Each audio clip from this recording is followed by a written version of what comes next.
अस्सलामुअलैकुम my YouTube family, कैसे हैं आप लोग। सबा शुजात व्लॉग में मैं आपको खुशामदीद कहती हूँ। और ख़ैर आने के बाद काफ़ी थकन हो गई थी, लेकिन ज़ाहिर है ख़वातीन के लिए घर के काम जो हैं वो कभी ख़त्म नहीं होते। तो आने के बाद सबसे पहला काम जो है मैंने किया था, जो मैं स्कूल के कपड़े धो के गई थी वो तमाम जो है मैंने रस्सी पे से उतार लिए थे, क्योंकि ज़ाहिर है काफ़ी 2 दिन से टंगे हुए थे और तकरीबन और तमाम कपड़े जो है वो सूख चुके थे। और बस अब मैं किचन में आ गई थी, और किचन में आने के बाद ये पापों का पैकेट है जो मेरी सास ने दिया था और अब्बू लेकर आए थे। वो हर महीने इसी तरह से ला देते हैं, क्योंकि बच्चे ज़रा चाय पापा शौक़ से खा लेते हैं। और साथ ही मैं चाय भी बना रही हूँ, क्योंकि ये शाम का वक्त है तो बच्चे जो हैं वो चाय पापा अच्छे से खा लेंगे। तो इसके बाद जो है मैं फिर खाने की तैयारी करूँगी। और बस यहाँ मैंने जो है अपनी बड़ी बेटी को बुलाया हुआ है कि भाई बेटे तुम आओ और जल्दी से सबके लिए चाय निकालो। और वो थोड़ा सा डर रही थी, लेकिन मैंने कहा बेटा आप कर लो, कोई मसला नहीं। करी मम्मा गिर रहा है। मैंने कहा कोई बात नहीं बेटा, गिरेगा तो आप सीखोगी। तो खैर उसने बस चाय निकाल ली थी और ये सब बैठ के बच्चे चाय पापा खाएंगे। मैं अपनी चाय जो है वो किचन में ले आई थी। तो मैं बना रही हूँ सिंपल सा चिकन का सालन है। इसके लिए कोई मसाले के पैकेट की ज़रूरत नहीं है, सिंपल जो है वो घर में बनेगा। 2 कप ऑयल ले लिया था, उसके अंदर चंद लौंगे, एक आध दालचीनी का टुकड़ा और 3 से 4 हरी इलायची डाल दी थी। इसके साथ ही मैंने इसमें प्याज शामिल कर ली थी। प्याज जो है वो बिल्कुल बारीक होनी चाहिए, जितनी बारीक प्याज होगी तो हमारी जो प्याज है वो अच्छे से फ्राई होगी। क्योंकि इसमें जो है मैं चॉपर वगैरह या ग्राइंडर कुछ भी यूज़ नहीं करूँगी, सिंपल जो है हाथ की मदद से ही इसे चूरा कर लूँगी। तो देखें आप, प्याज जितनी बारीक होगी उतनी अच्छी होगी। तो बस आप इसे जो है वो अच्छे से फ्राई करें। और ये देखें इसका अच्छे से रंग आने लग गया है। हल्की आंच पे होगी फ्राई, तेज़ आंच पे नहीं होगी, वरना ये जो है जल जाएगी। और तकरीबन प्याज जो है मेरी फ्राई हो चुकी है, और अब मैं बस इसे निकालूंगी ताकि जो इसका एक्सेस ऑयल है वो उसी में रह जाए। और मैं निकाल के इसे दूसरे बर्तन में निकाल लूँगी और अच्छे से इसे फैला भी दूँगी, क्योंकि थोड़ी देर के लिए इसे हवा लगेगी तो ये खुद ही जो है क्रिस्पी होती चली जाएगी। अब जो है हम नेक्स्ट स्टेप की तरफ चलते हैं। जो हमारा ऑयल था, अब हम उसी में जो है हाफ़ टी स्पून ज़ीरा शामिल कर लेंगे, half tea spoon ginger garlic paste शामिल करेंगे और उसे अच्छे से भून लेंगे। अब इसके साथ ही हम चिकन डालेंगे, और चिकन के साथ जो है हम इस मसाले को अच्छे से भूनेंगे। भुनाई अगर अच्छे से होगी तो इसमें चिकन के अंदर से जो है वो स्मेल नहीं आएगी, तो हम इसे अच्छे से भून लेंगे। और यहाँ जो है हमारी चिकन अच्छे से भुन चुकी है। तो अब हम इसमें दही शामिल करेंगे। दही मैंने लिया तकरीबन 1 पाव, और इसे अब शामिल करने के बाद हम अच्छे से फिर बुनाई करेंगे इसकी, ताकि जो है ये तमाम जो मसाला है वो यकजान हो जाए।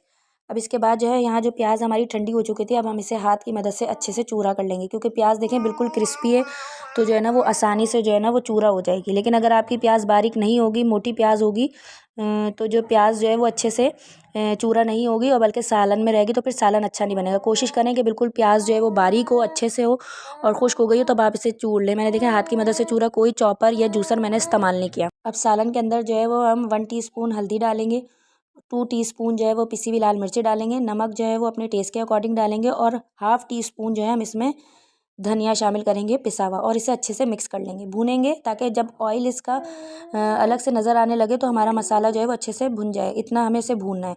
और ये देखें अब साइड से जो है वो उसका ऑयल नज़र आने लग गया। अब हम इसमें इस स्टेप पर आकर वो जो हमने चूरा की हुई प्याज थी वो शामिल कर लेंगे। शामिल करने के बाद हम इसे अच्छे से मिक्स करेंगे ताकि तमाम मसाला यकजान हो जाए। मसाला हमारा अच्छे से यकजान हो चुका है। अब देखें, अब इसमें हम पानी शामिल करेंगे।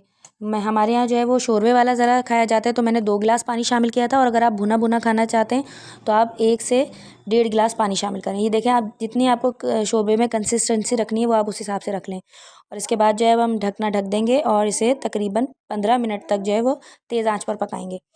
इसके बाद देखें अच्छे से ये बॉईल आ गया है, हमारी चिकन तकरीबन गल चुकी है। अब हम इसे ढक देंगे और हल्की आंच पर छोड़ देंगे 10 मिनट के लिए, ताकि अच्छे से जो है तेल हमारे सालन के ऊपर आ जाए। और उसके अंदर जो है वो हाफ़ टी स्पून जो है हम पिसा हुआ गरम मसाला डालेंगे, और चंद जो है वो हरी मिर्ची डालेंगे और हरा धनिया गार्निश कर लेंगे। मज़ेदार सा चिकन का सालन जो है वो तैयार हो चुका है।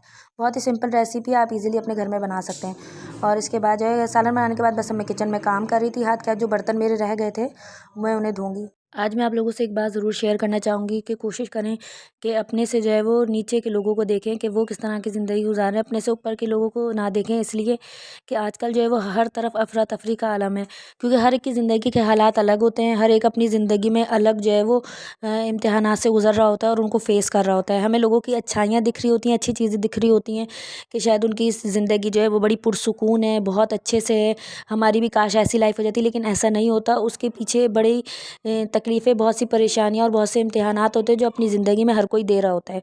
तो कोशिश इस तरह से करें कि भाई उन लोगों को देखें कि कौन जो है वो अपनी उन लोगों से सीखें, उन लोगों को देखें कि कौन है जो अपनी ज़िंदगी में जो है इन हालात से कैसे मुकाबला कर रहा है, इम्तिहानात से कैसे निकल रहा है और किस तरह से अपने आप को मुतमईन रख रहा है।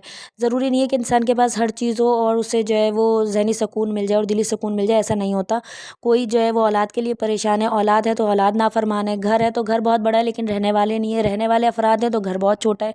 तो ये सब ज़िंदगी की जो है ना बड़ी परेशानियाँ हैं, लेकिन बस ये कि इन सब का जो हल है ना वो एक ही हल है कि आप अल्लाह की तरफ से जो है वो लॉ लगाएं, उससे राब्ते में रहें और बस अपने से नीचे से लोगों को देखें कि वो अपनी ज़िंदगी में बेचारे किस तरह से सर्वाइव कर रहे हैं, महंगाई किस हिसाब से है।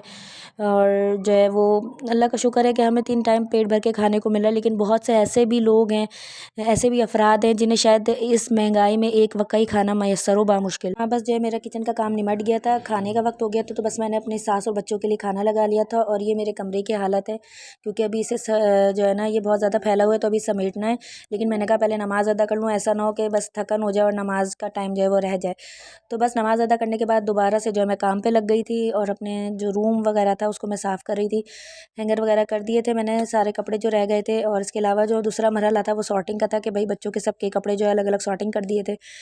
और साथ ही जो है मैंने अपनी बेटी को भी लगाया हुआ था कि बेटा आप भी इसमें से जो है ना वो छोटे बहन भाइयों के कपड़े सॉर्ट करो, बड़ी बेटी को। और मैं और मेरी बेटी अकेले काम नहीं कर रहे थे, बल्कि ज़हरा भी जो है वो हमें कंपनी दे रही थी और आके चीज़ें जो है वो इधर से उधर फेंक रही थी। तो खैर बच्चों के साथ तो ऐसे ही होता है, छोटे बच्चे जो है वो अक्सर माँओं के साथ रहते हैं, अगर उन्हें अलग बिठा दो तो वो रोना शुरू कर देते हैं। और यहाँ बस सॉर्टिंग कर लिए थे सबके कपड़े मैंने। और आप इसे देखेंगे कितने मज़े से यहाँ बैठी हुई है और बस देख रही है कि जो इसकी अम्मा है ना वो क्या काम कर रही हैं। खैर यहाँ जल्दी से हो गए थे और मैंने अपने बेटे को बुलाया कि बेटा आप अपने जो कपड़े उठा के अपनी कबर्ड में रख लो।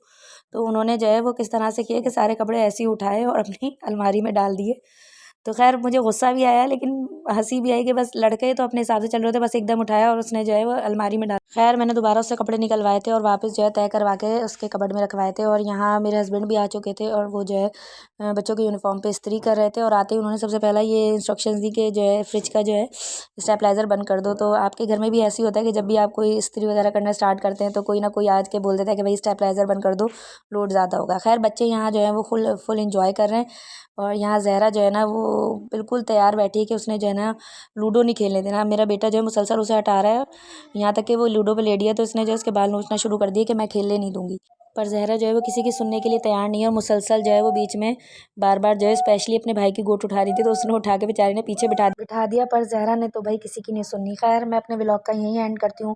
इंशाल्लाह मिलते हैं नए व्लॉग में, तब तक के लिए अल्लाह हाफ़िज़। अपना बहुत सारा ख्याल रखिएगा, चैनल को सब्सक्राइब ज़रूर कीजिएगा, बेल आइकन ज़रूर दबाइएगा ताकि मेरी नई नोटिफिकेशन आपको मिल सके। Thanks for watching.